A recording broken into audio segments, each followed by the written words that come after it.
इनका सबसे पहला रूप है शैलपुत्री। शैलपुत्री अर्थात पर्वतराज हिमावन की पुत्र। इनका वाहन वृषभ है और इसी कारणवश इन्हें वृषारुधा के नाम से भी जाना जाता है। नवदुर्गा का दूसरा रूप है ब्रह्मचारिणी। ब्रह्म अर्थात तपस्या, चारिणी अर्थात आचरण करने वाले।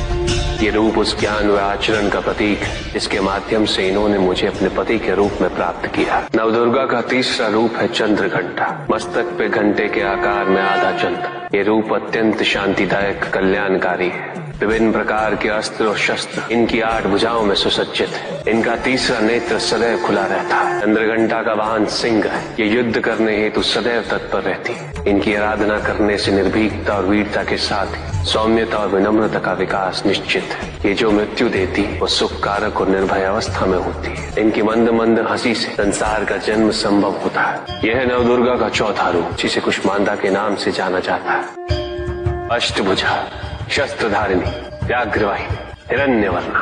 केवल यही है जो सूर्य के भीतर लोक में वास करती है। 10 दिशाएं इन्हीं से आलोकित है। जिनकी कृपा से मूर्ता भी ज्ञान सागर में परिवर्तित हो जाती है। वो है स्कंद माता अर्थात तुम्हारी माता। नवदुर्गा का 5वां रूप सिंह वाहिनी और इनकी उपासना द्वारा मोक्ष का मार्ग सुलभ होता है। जिस रूप में इन्होंने महिषासुर का वध किया वो कात्यायनी कहलाता है।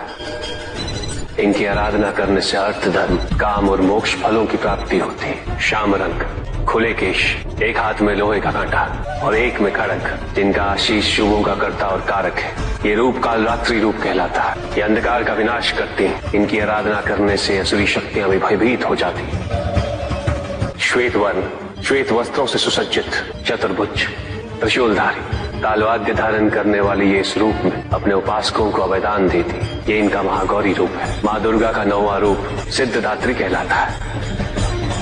प्रकम्य, अशुद्ध, अशित्व, ये 8 सिद्धियां केवल इन्हीं की कृपा से प्राप्त हो सकती। मेरा अर्धनारीश्वर रूप इनके सिद्धदात्री रूप की ही देन है।